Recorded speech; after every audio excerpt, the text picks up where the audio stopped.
میرے بھائیوں، بخاری شریف میں ایک حدیث ہے، دنیا کی سب سے بہترین بیٹی دنیا کے سب سے بہترین باپ کے پاس اپنے ایک شکایت لے جا رہی ہے۔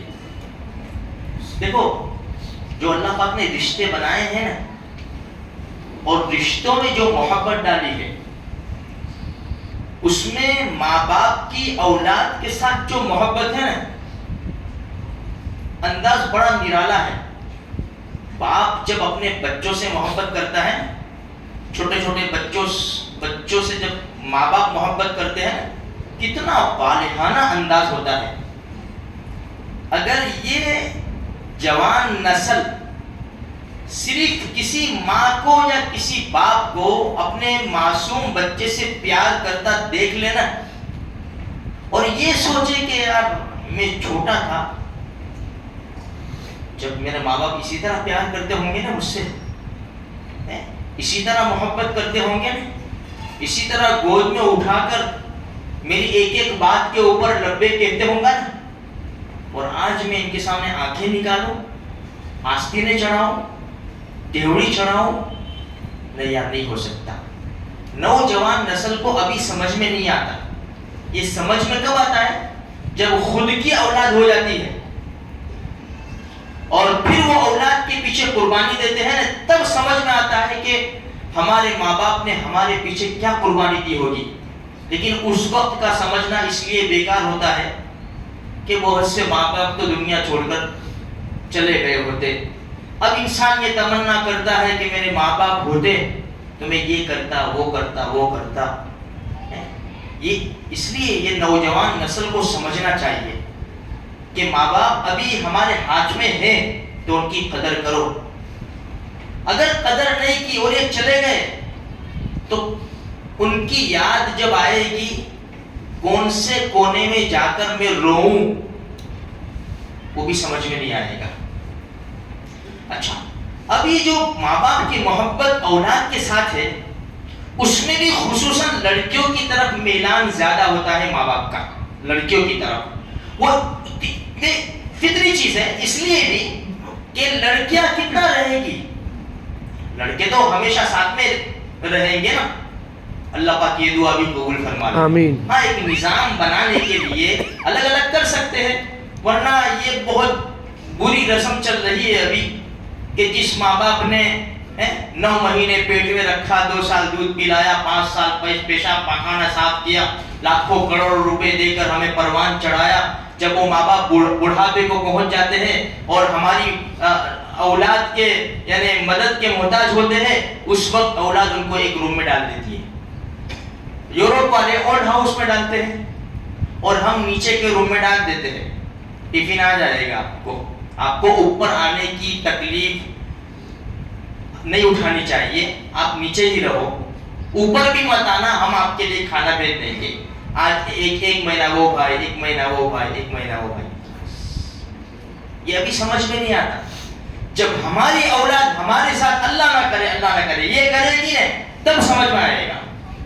اور آج لڑکے بھی کہتے ہیں کہ یار ماں باپ کا رجحان اولاد کی، میری بہنوں کی طرف۔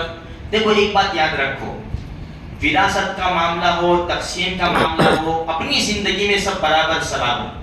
ہاں، کوئی غریب ہے، اوپر نیچے ہے تو مسئلہ الگ ہے۔ حدیث میں اتنا ہے کہ کچھ لاؤ نے تو برابر سرابر دو، ہاں پہلے لڑکی کو دو، اتنا حدیث میں ہے۔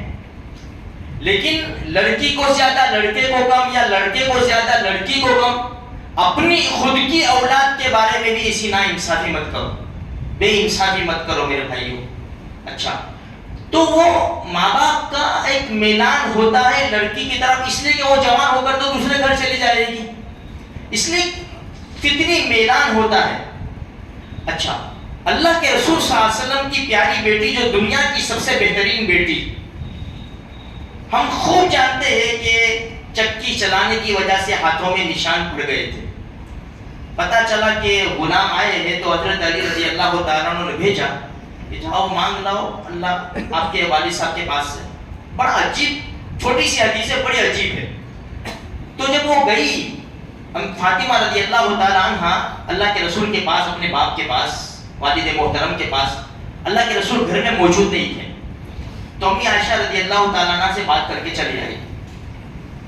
جب چلے آئے اللہ کے رسول گھر میں تشریف لائے, امی عائشہ رضی اللہ تعالیٰ عنہ نے تذکرہ کیا تو دونوں جہان کے سردار خود تشریف لائے اپنی بیٹی کے گھر, بلوایا نہیں, خود تشریف لائے.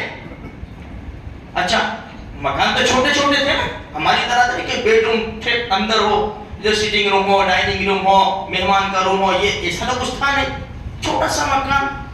اللہ کے رسول دروازے پر پہنچ گئے. حضرت علی رضی اللہ تعالیٰ عنہ فرماتے ہیں کہ ہم سو چکے تھے, یعنی ابھی نیند میں نہیں ہوئے تھے, بس یہ بستر پر پڑے ہوئے تھے کہ اللہ کے رسول تشریف لائے. ہم اٹھنا چاہ رہے تھے, اللہ کے رسول نے اشارہ کر دے کر نہیں اپنی جگہ پر رہو, اپنی جگہ پر رہو. حضرت علی رضی اللہ تعالیٰ عنہ فرماتے ہیں اللہ کے رسول ہم دونوں کے بیچ میں آ کر بیٹھے. اللہ اکبر, کیا منظر ہوگا, کیا عجیب منظر ہوگا. اور دونوں جہان کے سردار, کائنات کے سردار, جن کے اشارے پر احد پہاڑ سونا بن کر چل سکتا تھا. حضرت علی رضی اللہ تعالیٰ عنہ فرماتے ہیں کہ اس طرح بیٹھے کہ میں اپنے نبی کے دونوں پیروں کی ٹھنڈک اپنے پیٹ میں محسوس کر رہا تھا. اس طرح بیٹھے ہم دونوں کے بیچ میں. اور کیا کہا کہ میں آپ کو اس سے بہتر چیز بتاؤں. فرمایا جب تم سونے کے لیے جاؤ اپنے بستر پر تو 33 مرتبہ سبحان اللہ سبحان اللہ, 33 مرتبہ الحمدللہ اور 34 مرتبہ اللہ اکبر یہ پڑھ لینا یہ غلاموں سے بہتر ہے. یہ ہمارے نبی نے بتایا ہے میرے بھائی. تو کتنی زبردست تعلیم ہے. دے سکتے تھے اپنی بچی کو غلام بھی دے دیتے اور یہ بھی بتا دیتے کہ بھائی یہ بھی پڑھ لینا, لیکن امت کی بچیوں کو سبق دیا اس لیے کہ دنیا میں بہت سی بچیاں غریب ہوگی, بہت سی بچیاں غریب ہوگی. اسی لیے ہم نے حدیث ابھی کچھ دنوں پہلے سنی کہ بھائی کچھ لاؤ اپنے گھر میں تو اس پڑوسی کو بھی پہنچاؤ. اگر پڑوسی کو دینے کا ارادہ نہیں ہے تو چھپا کر لاؤ. اپنے بچوں کو گھر میں بٹھا کر کھلاؤ. بچہ وہ چیز لے کر گھر سے باہر نہ نکلے اس لیے کہ پڑوسی کے بچے دیکھیں گے اپنے گھر میں جا کر ضد کریں گے. اسی زبردست تعلیم ہے شریعت کی میرے بھائیوں. تو ہمیں بھی چاہیے اللہ پاک ہم کو بھی توفیق دے تو روزانہ سوتے ہوئے 33 مرتبہ سبحان اللہ, 33 مرتبہ الحمدللہ اور 34 مرتبہ اللہ اکبر ہم بھی پڑھ لیں. اللہ مجھے آپ کو سارے مسلمانوں کو نیک